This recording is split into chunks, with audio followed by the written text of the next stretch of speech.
Good morning, boys and girls. So this is the first week that we're going to be trying to roll out some new content to you for phys ed.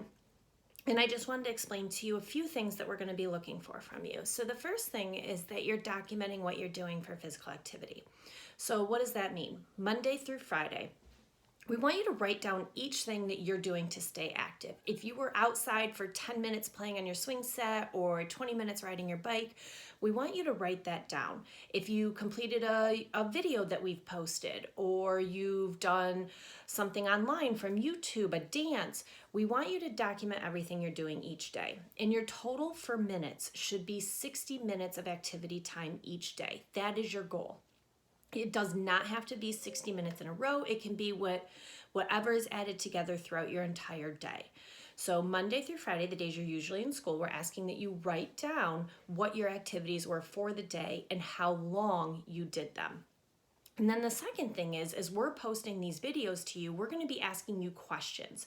So we'll be giving you some new information, and then we'll ask questions back too.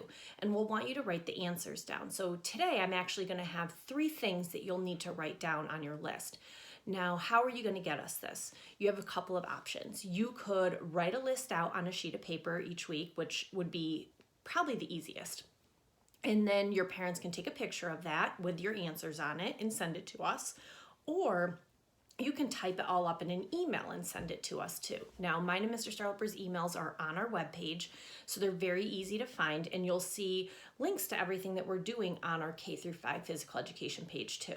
If you want some more formal outlines for documenting, we do have those on our page too, just to kind of keep track of what your activities are.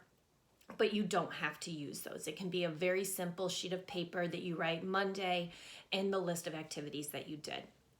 So now moving forward, that's the one thing we're looking for. I told some of you that I was going to have a special guest today. Either I told you through Zoom chats because I was in your classrooms, or 5th grade, I did it through Google Classroom, and I had a lot of really good guesses. Is it going to be your daughter? Is it going to be a student teacher? Mr. Peterson? It's not going to be any of those people, but I did bring somebody special with me home, and this person or object is with me now during this time, and it's probably best because then I can be teaching you a lot of different things with it. So Mortimer is back for Mortimer Monday. We only had a couple of bones left to teach you, and I thought this would be a really good opportunity to get those couple of bones in and do some review with you too. So you had 2 bones left in the body, and if you remember, we started at the head and we've worked all the way down to your feet. So your new bone this week for Mortimer Monday is right here in the middle of your foot, and these are the metatarsals. So your metatarsals are longer, thinner bones, and they're right about where your shoelaces cover your foot. So that is your new bone of the week, the metatarsals. Now here are the 3 things that you're going to need to write down on Monday for the questions that I'm asking you. These are going to be 3 bones that are up for review. So the first one is our very first bone that we did, and it's right here. It is not the skull. That's not the answer. Skull is just a nickname for it, but we are looking for the term that we used in PE class to define this, that protects our brain. Okay, very important bone here. So that is number 1. Number 2 for review, right here, okay? Connects the ribs in the front of the body, and the heart sits behind it. So it's a very important bone. It helps protect the heart and the lungs. Your 3rd review, right here. Okay, this bone in your upper arm that you see, and then we can rotate and we can make those nice arm circles with, but the upper arm bone, hint, hint, it's not so funny when you hit it on something.